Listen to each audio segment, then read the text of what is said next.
Ladies and gentlemen, boys and girls, from Eric Lima Shenanigans of 1977. It's Friday, and you know what that means. It's time for the weekly SmackDown Event Center report. And now here's the man that will bring you the happenings on WWE SmackDown every Friday night, Mr. Eric M. Lima. Thank you very much, Mr. Announcer, sir. Well, hello there, everyone. Welcome to yet another episode of Eric Lima Shenanigans of 1977, episode number 2234, and it is May the 9th, 2025, 11:11 p.m. That's right, and it's SmackDown was over a few minutes ago, and we just also got done doing the Chillin' with Jordy stream. I'm going to do this video, then I'm going to get some sleep because I got lots of stuff to do tomorrow, and we got to kick off SmackDown. We got to do some SmackDown talk here. The final SmackDown before Backlash, ladies and gentlemen. Byron Saxton interviewed Damian Priest as he's about to get ready for his tag match, team with LA Knight against the Bloodline team of Solo Sikoa and Jacob Fatu. And as Priest was talking, LA Knight interrupts him, say, "Hey, we got this tag match, but afterwards, tomorrow night, it's every man for himself. I'm going to get back my title." Damian Priest objects to it, but then the two of them go out there in the tag match again with Damian Priest going up against the team of Jacob Fatu and Solo Sikoa. Jacob Fatu, the United States champ. And Knight and Priest did pick up the victory after a brouhaha. And then when Priest and Knight decided to pushes and shoves, they started fighting each other. Jacob Fatu knocks them both out. And then he stood tall until Drew McIntyre cold-cocked Jacob Fatu and was holding the United States title up high. Excuse me for just a second. All the time in my nose is always something, man. Sorry about that, folks. Also, and our troop was holding up a "Let's Go Cena" chant and "Let's Go Cena" signs saying "Let's Go Cena." And then all of a sudden Jimmy Uso goes, "What are you doing?" And it seems like our troop is very, very confident that John Cena would win tomorrow night. We shall see in that corner. Then Byron Saxton interviewed Drew McIntyre. He says, "The reason why I take out Jacob Fatu, I'm sending a message. I put a silver bullet in him." And he said that he's going to win the title to complete the Grand Slam. That's right. Drew McIntyre is one United States title away from hitting the Grand Slam. As you know, he held his first title in the WWE was the Intercontinental Championship, then the Tag Team titles, and then the WWE title back in 2020, and now he's trying to go for the United States title. So let's see what happens there. Meanwhile, Chelsea Green and the Secret Service hold some kind of candlelight vigil for getting the Women's United States title. And Nick Aldis and Zelina Vega, Nick was like, "Do you have permission to be in here?" and all that.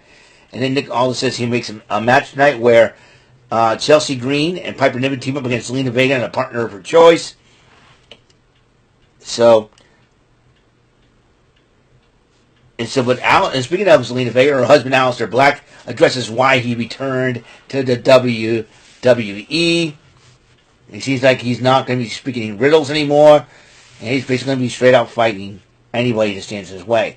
And then Chelsea Green and Piper Niven came out first, and Zelina Vega introduced her partner, the returning Alexa Bliss. That's right, Alexa Bliss is back, and she might have her sights set on becoming the Women's United States Champion. Never know for sure for Alexa Bliss,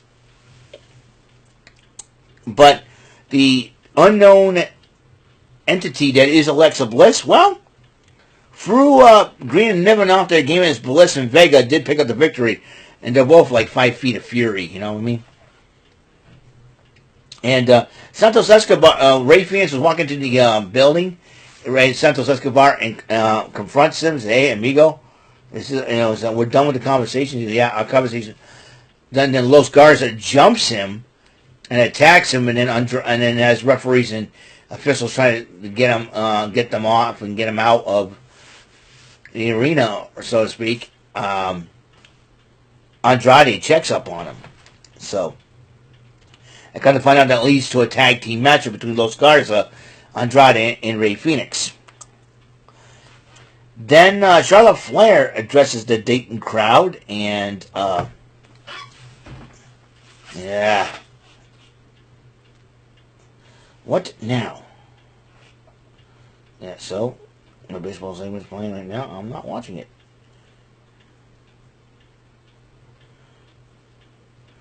Okay.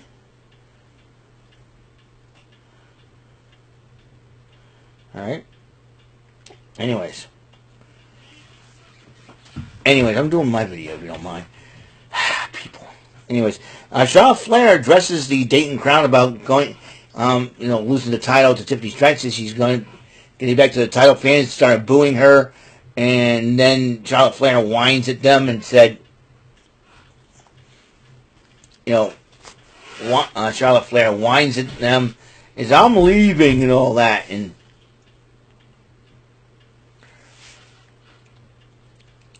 I'm leaving and all that. So as she walked out, Jay Cargill comes out, interrupts her, and Jay Cargill grabs the microphone and says, "Hey, get to the back of the line." And then as Charlotte Flair was walking out of the arena, she's I'm not leaving the company or anything like that. I'm just a little upset. And then, that's not how you conduct business and all that. And then, as she was going to get in the car, a door slammed again. It was Alexa Bliss confronting her. Interesting situation there. Meanwhile, the number one contenders match, Jade Cargill versus Nia Jax, 1-on-1. Tiffany Stratton was scouting the match from ringside. But then, during the matchup, Naomi attacked Tiffany Stratton, distracting Jade Cargill, and Nia Jax took advantage and picked up the victory over Jade Cargill. That means Tiffany Stratton and Nia Jax are on a collision course for a rematch. Then Michi and B-Fab were talking to the Street Profits about their, you guys look for worse and all that. Yeah, but we're going to address the crowd. So the Street Profits being tag team champions addressed the Dayton crowd and about the TLC matchup, but Fraction interrupts the Street Profits and decided to challenge them to a matchup. Nick Aldis goes, "You're right, they're not worthy, but we're gonna make the non-title match get a referee." So they have Fraction against the Street Profits, and Fraction did pick up the victory over the Street Profits. That means they couldn't be in line for a tag team title shot. Nia Jax confronts Tiffany Stratton in the back. And Tiffany Stratton says, "Good, I'll beat you again, and you'll be going to the back of the line." Toodles. So there's that match. Miz was prep talking Carmelo Hayes as he prepared for his matchup against the returning Aleister Black. Aleister Black went one-on-one with Carmelo Hayes. Miz gets involved during the match, but it backfired as Aleister Black once again picked up the victory. Then Fatu and Sikoa were upset about the tag match, but then we got a plan. And Fatu says, "The plan is I'm coming out there. I'm going out there and retain my title winning. That's the plan."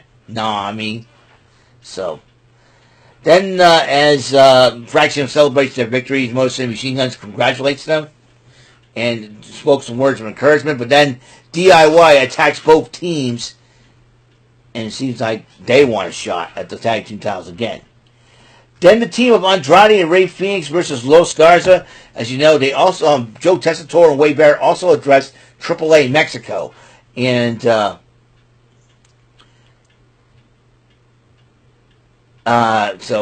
but that's that'll be another time for another situation.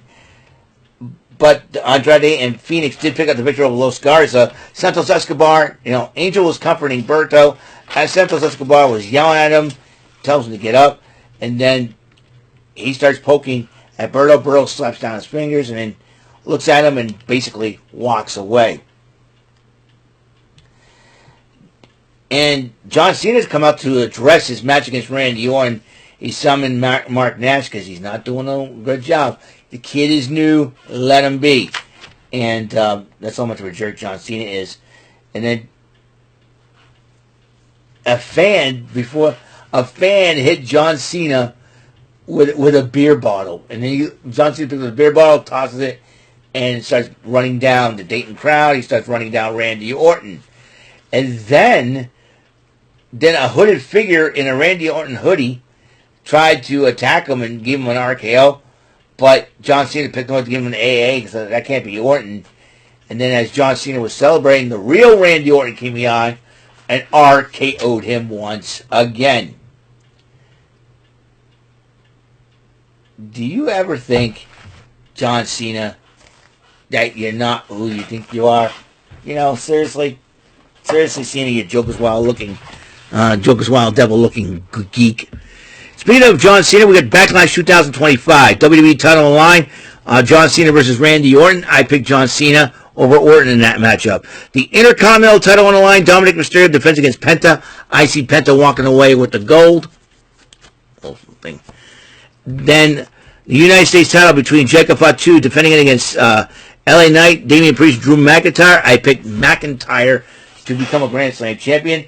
And Pat McAfee versus Gunther. I picked Gunther to win that matchup because Gunther is a meanie. So, that is all the time that we have on this show. Thank you very much for tuning in to episode 2234 of Eric Lima Shenanigans 1977. Tomorrow we got Card Sharks and we got WWE Backlash. So until the next episode comes rolling around, Mr. Announcer, take this home. That is all for today's episode of the show. This is Mr. Announcer speaking for Eric Lima Shenanigans of 1977. A Big Beefy E and Do It for Bob Saget production and in association with a Raven Beaufort 3000 Telepictures and Distribution. Thank you for watching another episode of Eric Lima Shenanigans of 1977. See you later on the next episode of the show. Goodbye for now.